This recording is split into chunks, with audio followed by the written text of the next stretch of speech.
Hi friends, this is Nanasegar from Vista Academy Erode. இந்த வீடியோவில் நாம முக்கியமான தினங்கள் எப்போது கொண்டாடப்படுகிறதுன்னு சொல்லிட்டு பார்க்கலாம். தேசிய ராணுவ தினம் ஜனவரி 15ஆம் தேதி கொண்டாடப்படுகிறது. கடலோர காவல் படை தினம் பிப்ரவரி மாதம் 1ஆம் தேதி கொண்டாடப்படுகிறது. மத்திய தொழில் பாதுகாப்பு படை தினம்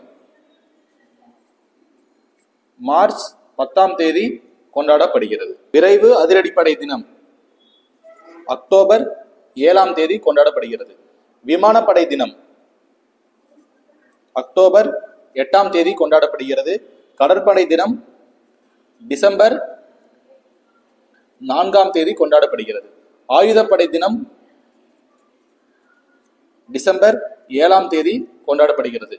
வாக்காளர்கள் தினம் ஜனவரி மாதம் 25ஆம் தேதி கொண்டாடப்படுகிறது. புலிகள் தினம் ஜூலை 29. வரையாடு தினம் அக்டோபர் 7. தமிழ்நாடு தினம் ஜூலை 18ஆம் தேதி கொண்டாடப்படுகிறது. உலக பத்திரிகை சுதந்திர தினம் எப்போது கொண்டாடப்படுகிறதுன்னு நீங்க கமெண்ட்ல ஆன்சரா சொல்லுங்க. வரப்போற குரூப் 4 பேஸ் பண்ணி நம்ம சேனல்ல தொடர்ந்து நிறைய வீடியோஸ் பார்த்துட்டு இருக்கோம். ஸோ எல்லாரும் கரெக்டாக ஃபாலோ பண்ணுங்க. மறக்காம நம்ம சேனலை சப்ஸ்கிரைப் பண்ணிருங்க. தேங்க்யூ.